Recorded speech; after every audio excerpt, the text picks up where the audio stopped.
for change in a society is usually persona non grata with those who have been the beneficiaries of the system.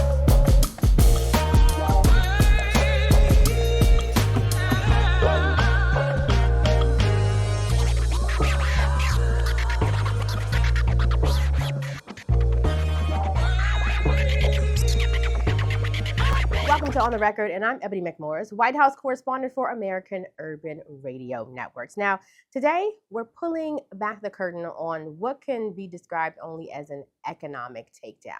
In mid-March, we saw President Trump create an executive order that does what? Guts the Minority Business Development Agency and kneecap the CDFI fund, and now we're seeing sweeping tariffs. And I don't know about you, but I'm trying to figure out what is going on. But to help us to clear up what's happening and to also look forward and to offer solutions is our good friend, Mr. Alphonso David. He is the president and CEO of Global Black Economic Forum. Welcome to On the Record again. Thank you. Thank you so much for having me. All right. First question. How you doing? You good? I am doing okay. I am focused on how we need to move forward and make sure that we develop a path for doing so. Like, there's a lot of distractions, there's a lot of noise, and we can't lose sight of our goals, our objectives, and our community. Let's talk about what happened when we saw the president around mid-March gut MBDA. And to be truthful, you and I talked about this a lot. Even under the Biden administration, with all of the strides that we saw, Black companies were still suffering when it came to funding and things like that. But with what the administration did, break it down. What harm did it do, but maybe some things that it did not do that we are getting wrong? Sure. So let me ground folks in what the agency is and why it exists. So in 1969, President Richard Nixon created an agency that is currently housed in the Department of Commerce. And that agency is commonly referred to as Minority Business Development Agency. They created that agency because Black and brown contractors were having challenges getting federal contracts. They were just being denied because of their race. And so this agency was created to try to remove those barriers and make it easier for minority contractors to be treated in the same way white contractors were being treated. So fast forward a few decades later, the Trump administration has now issued an executive order, and that executive order directs the state agency, or the federal agency, I'm sorry, to evaluate how they can move forward and only focus on what is statutorily required.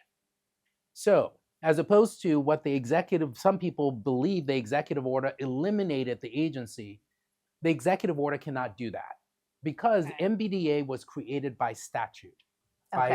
So Congress passed a law, and in that law, it technically created MBDA.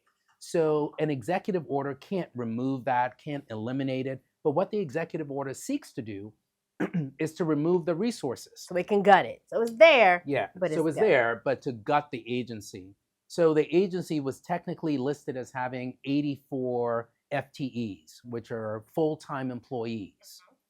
And based on recent reports, almost all, if not all of the employees have been let go. So the question that is now we're confronting is, how can an agency that has been created by Congress, well, first by President Nixon and then codified into law by Congress, how does that agency function without any employees? Right. And that is a question that we're exploring to make sure that we can push back in a meaningful way to make sure that these resources that the agency is technically required to provide is able to provide. But this executive order essentially says the agency needs to function at the minimum level required by statute. Well, they operate resource centers around the country. They provide research and grants around the country. How is it that they're able to do that without any employees? And I think that is what we're going to be exploring in the very near future. What about projects that were already in the pipeline? So are we seeing a restriction? Well, if anybody there, but are we seeing a restriction on what people can do? Like we saw that even when it came to Black farmers who then had to sue because they were trying to get money that was promised under the Biden administration. Are we seeing that here with MBDA?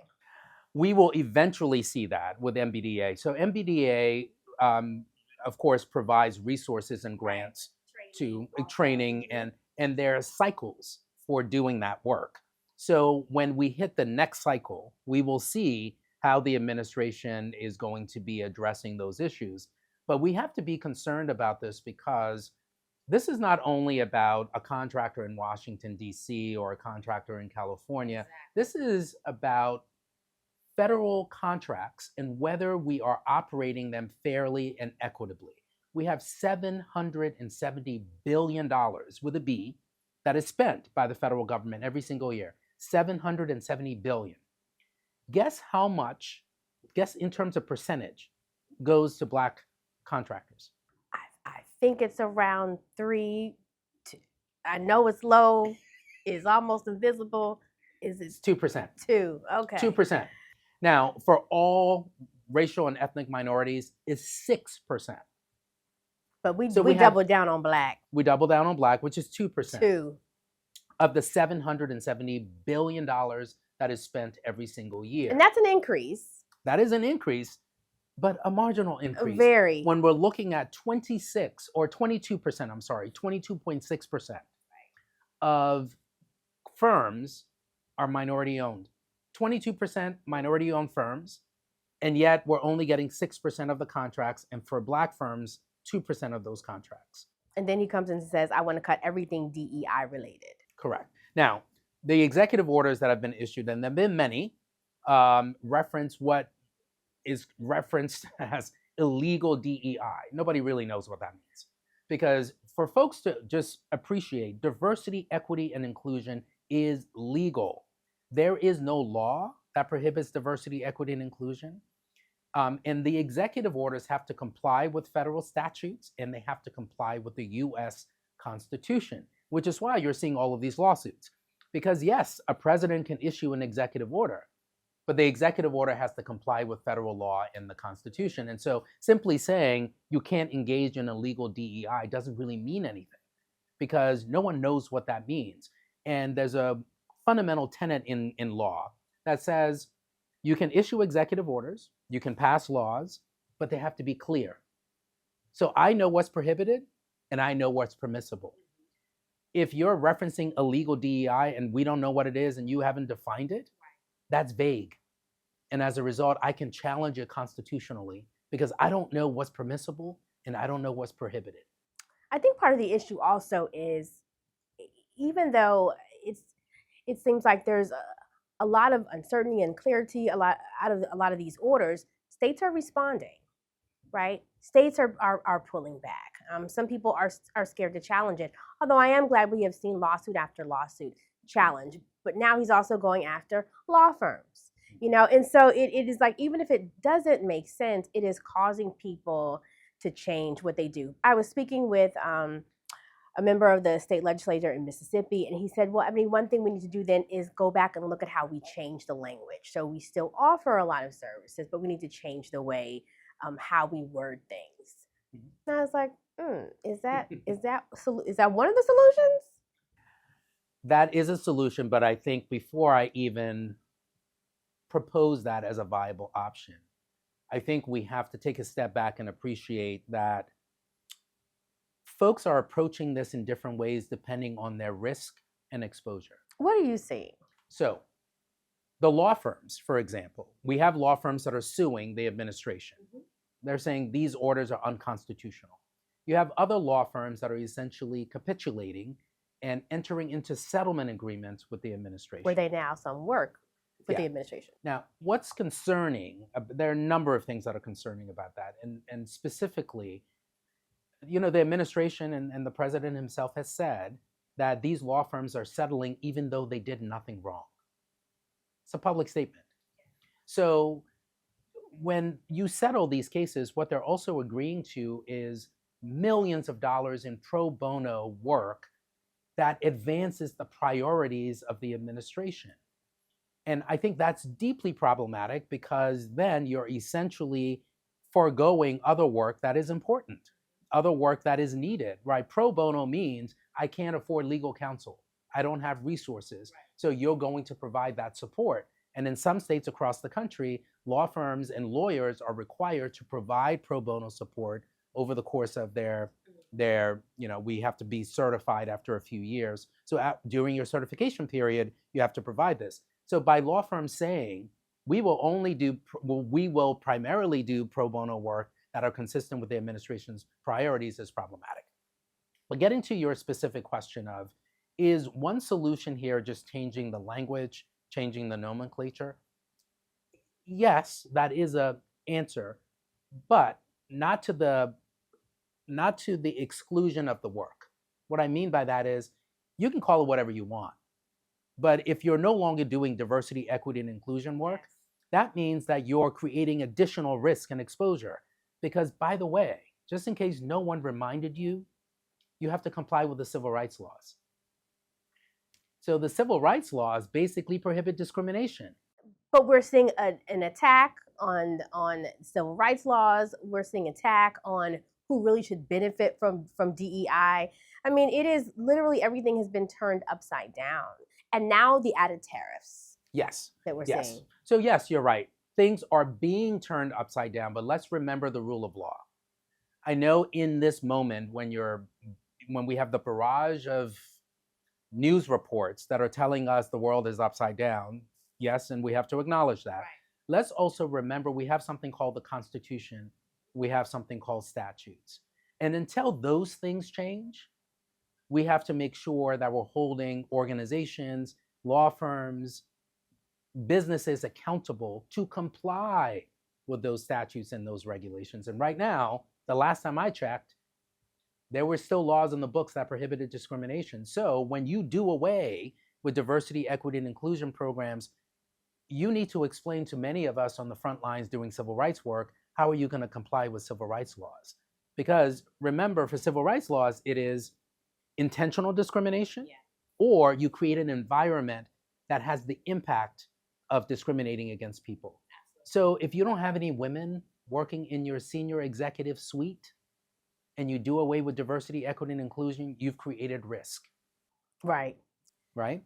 So, and that's a part of the issue. Now, the tariffs, I think, are going to and already have had a disproportionately negative impact on people of color, and specifically people of color who are running businesses. I'll give you an example. I was just scrolling through on IG, and one of my favorite companies, the Lip Bar. The owner was on there, and she was saying, this is right when the tariffs are supposed to go into effect. She was going through, look, my cost just went up 32%. I don't even want to pass that on to you. There was another owner. She was saying, the things that I make, the ingredients, all just tripled, one quadrupled. And she broke down what was happening. And she said, and I can't remember the company, she said, I'm going to have to shut down. I'm going to have to close. This is going to be my last conversation with you all. That hurt me to my heart. And that's something that most people don't fully appreciate, is that when we think about the different products that we buy, not all of them are made in the US. And even when it says made in the USA, right, the products that, the ingredients, if you will, that go into making that one product, all of them are not made here. Absolutely. Many of those ingredients, if you will, are imported into the US. So if you're running a Black-owned company and you are waiting for those ingredients to come in to create your product, or your plastics from Japan or whatever Taiwan or whatever it is, yeah, absolutely. You're going to be spending a lot more to create that product. And because your overhead doesn't allow you the flexibility, you have to figure out where you're going to assign those costs. And you don't want to send it over to your consumers, so you're going to eat the costs. And by eating the cost, that means you become less profitable. And you can't do that year after year, quarter after quarter, because you won't survive. And this is a reality for many Black and brown businesses, which is why the Global Black Economic Forum issued a report. And the report that we issued was really in the context of federal contracting. and talking about how we have the $770 billion and 2% are going to Black-owned firms, because we wanted to make sure folks understood the context, right? This idea that we believe that we're living in a race-neutral world is just a falsity, Absolutely. right? So let's just look at one employer, the federal government, to give you an example of where the disparities exist, and then apply it to the private sector. And unfortunately, we have similar disparities in the private sector where Black and brown firms are not being engaged in the way that they should. People often say this is supplier diversity. Well, some companies are sort of doing away with some of those Absolutely. programs, right? Absolutely. And so what that means for the bottom line is those companies are going to be disproportionately harmed. Just for the few minutes we have left, first I want to just dig into the report a little bit more, so that people will understand the purpose of the report and what are some alarming things that we need to be paying attention to at this time. So the purpose of the report was, one, to raise the awareness so people understood the federal government is one of the largest, certainly employers in the country, and they engage and spend so much money with our communities. We need to really think about whether or not our communities are being engaged by the federal government. No, they're not. Right. We pay taxes. Right. Those Exactly. taxes go into the coffers for the federal government. They then take those dollars to buy things, services, and products. Well, if they're buying those services and products, 94% of the money that is being spent are going to white-owned firms. 94%. So just understand the relationship between the tax dollars and how they're being actually utilized in our community. So that was the first point. The second was to make sure folks understood that there are so many resources that exist. I mentioned 22% of the employer firms are minority owned, but they're not being utilized. They're not being tapped in the way that they should be. And so we need to make sure that we understand that dynamic. And then finally, that, these organizations, these companies, these businesses are under attack. The MBDA is one example. What we're seeing in the private sector is another example. So the report outlines recommendations for policymakers, recommendations for businesses, recommendations for business leaders to make sure that we can weather the storm. Because I often hear Black people, brown people were battle tested. Right? We've gone through decades and decades of challenge, and that's true. But each challenge that we go through is different. Yeah. And we have to understand this challenge is unprecedented. So we have to be prepared. We have to utilize all of the tools in our toolbox to make sure we can sustain our businesses, but we can also grow. So we have some strategies for how to do that, whether it be diversification or globalization, right? Thinking about, how do I sell my products? Who am I selling my products to? Right. Do I want to enter into a joint venture with someone else to really think about scaling? Because it's difficult for me to get investments. I really believe this is the best time now. You and I have had conversations about global enterprises before, and I really feel like this is the best time, just for Black folk, period, to begin to expand and look for information. So with this report, what's next for GBEF in this space? What are you doing now? What's the next move? So we're right now working on preparing for a festival, which is coming up in July. We hope you can come back. For everyone else, is the Essence Festival of Culture. We are a sister company to Essence. So we are in the process of now creating and refining a platform for the hundreds of thousands of people that will come to New Orleans in June to make sure that we're providing meaningful tools and resources for growth. So that is on the future of work, the future of wealth building, the future of health, the future of democracy, right? We will get to this point in summer. It's going to be very hot this summer. And I just don't mean literally. Right. So thinking about what are the tools, what are the resources that we can provide to our community to make sure that we can see the path forward in what appears to be a very challenging and dark time. As we end, what is the hope that you can give to, whether you're a business owner, entrepreneur, a federal worker, or just an everyday American that may be seeing this interview and is feeling like many people, like they don't know what to do and they feel hopeless and they feel like a weight. They just don't know. I would say take advantage of the resources that exist. The Global Black Economic Forum is one, but there are many others that are out there that provide resources and support to business leaders, to organizations all across the country.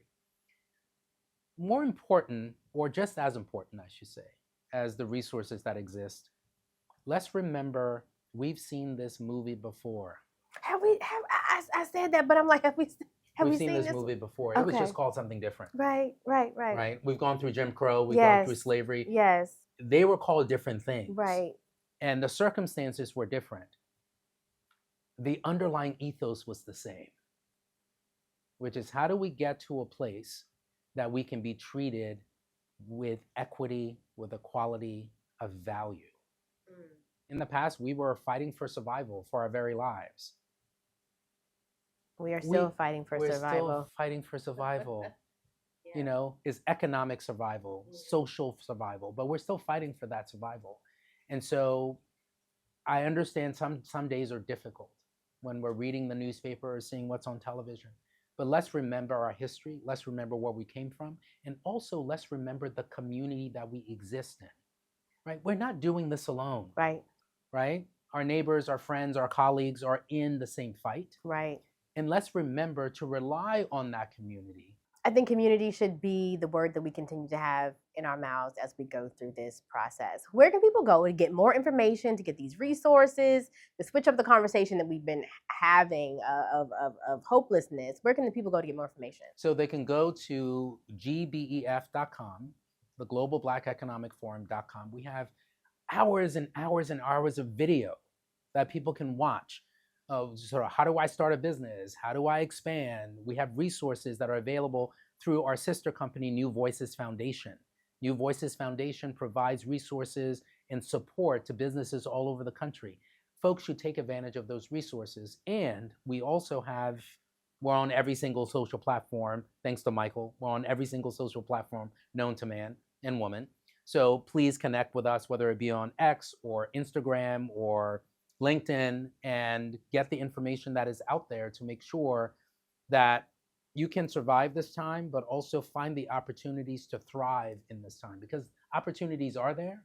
We just have to really look for them and explore. Alphonso, thank you so much for coming on AURN. Look, folks, I need you to go to the website. I need you to download the resources so that we can change the conversation that we are having and know that there is help and there are people like Alphonso that are fighting on your behalf, that have been in these courtrooms, that every day are going out and trying to let people know, look, there's power that we have. There are resources that are out there, but we have to make sure we also keep community at the center of it. Thank you for watching another episode of On the Record. I'm Ebony McMorris, White House correspondent for American Urban Radio Network.